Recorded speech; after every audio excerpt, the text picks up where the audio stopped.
Tech Buzz Gaming, and today we've got an unboxing, and I'm joined with my son Daniel because, well, you're getting this product, right?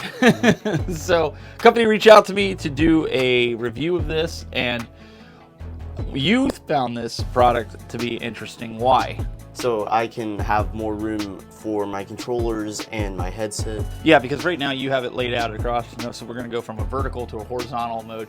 And what's cool about this, and we're going to get into that, is that this has the ability to not only have cool RGB lights, I mean every kid wants that, but you also get a charging port on it for your controllers. It comes with a little hook for your headphones, which is something that's nice. But the other cool factor with this is that it's got fans built into the base. So as it's in vertical mode, a horizontal mode, excuse me, it has the ability for the airflow to continue. Let's flip this around. You can kind of see a little bit more on the back. And we're going to actually demonstrate this.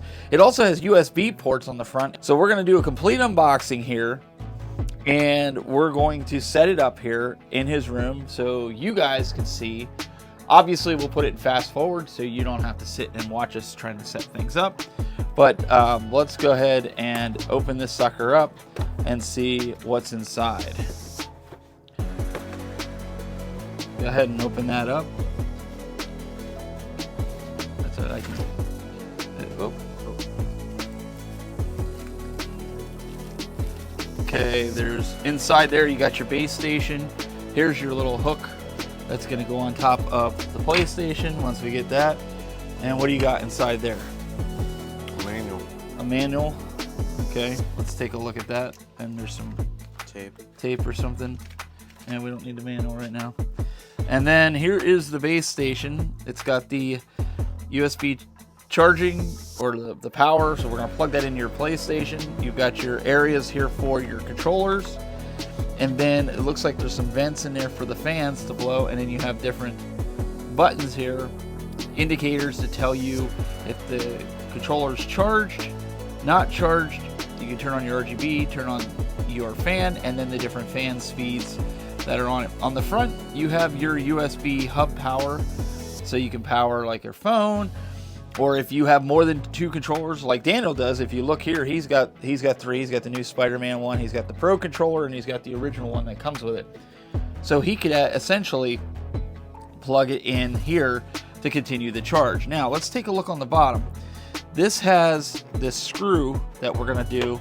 That's gonna go up through the bottom. That's gonna basically attach the PlayStation 5 to this device and allow it to not fall off, right? Essentially.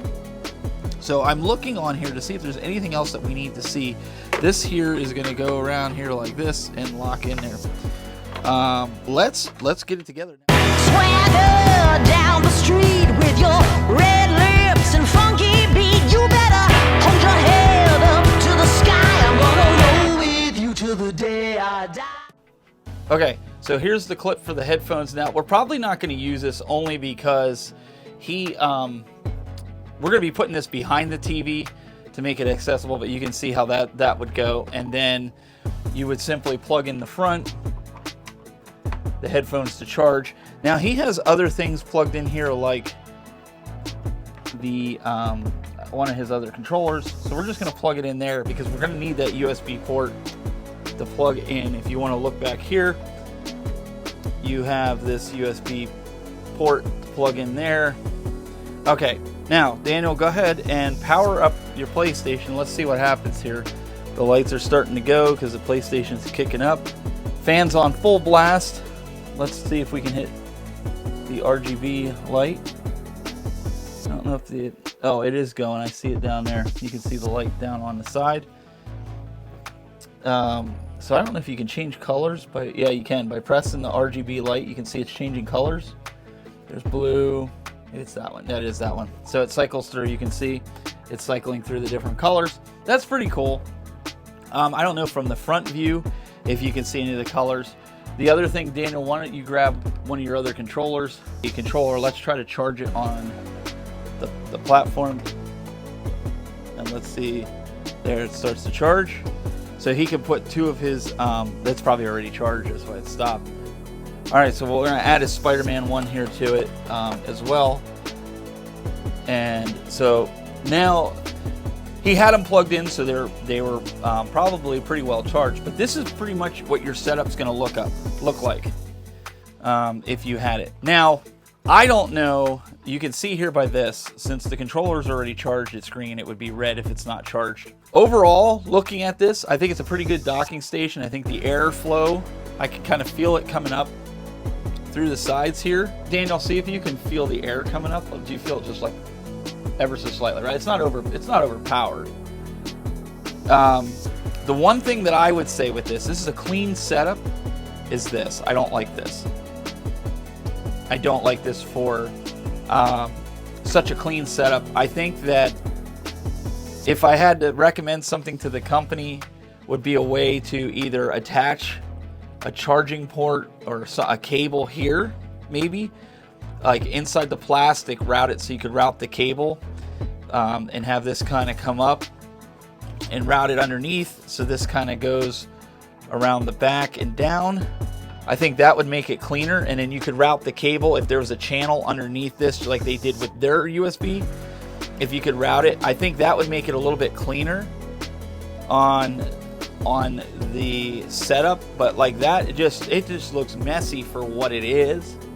Personally, what do you think? What's your opinion? Do you think I'm right with that, or does it not bother you? Yeah, you're right with that, because the wire just interrupts all the controllers on the bottom, so you can't really get a clean look at the controllers and the headset at the same time because the wire's in the way of all that. So what do you think? Because I know you're gonna have this behind a TV because of the way your TV set up. He's got these switch shelves on the side that look like Joy-Cons. All his consoles are really clean here. Is it gonna bother you that it's behind the TV? No, it's not going to bother me at all if it's behind the TV. So part of his PlayStation will be behind the TV, so we're not going to, like, he has a hook that we built right here on the side of his desk setup, so we'll probably take this off. I might be able to rig this some way, somehow, to fasten this, you know, to the side here. We'll have to see. But for right now, I think it's good. Overall, though, I think the RGBs, I would say, could be a little brighter. I mean, the way they showed on the package, it looks like it really, really glows a lot out of here. But they are kind of on the dim side. What do you think? Yeah, they are pretty dim. Maybe if they made them brighter. Okay. It's pop. So those are the only two things that I see out of it. Other than that, it feels like, I mean, when you pulled it out of the box, it felt well constructed, right? Yeah, it didn't feel cheap or just it would fall apart easily. It felt sturdy and it felt like a good product. All right, so our final thoughts. You think it's built pretty well. I think it's built pretty well. RGB lights could be brighter. I mean, if you look at the PlayStation's RGB, I have studio lights on in here. You're not seeing it, but I'm standing on top of it and they don't seem too bright. What I'm going to do is I'll have a B-roll clip right here that you're going to see with the studio lights off, just in the room with his lighting and everything, so you can kind of see. But I do think this cleans up your controller situation that you have without having 50 million wires here. I just wish this wire for the headset, they had some kind of routing with it. Other than that, I think the product is almost $50. I think you can get it on Amazon right now. I'll have a link in the description where you can pick this up. I think it was like $47. So check it out. We appreciate this. This was sent to us for review for the purpose of this. And I wanted to help him out with his controller situation here. So we figured my PlayStation setup is a little bit different and more clean. This was going to work for him. So guys, if you really like this, leave a comment below. Give us a thumbs up on the way out. And remember, until next time, keep it buzzing.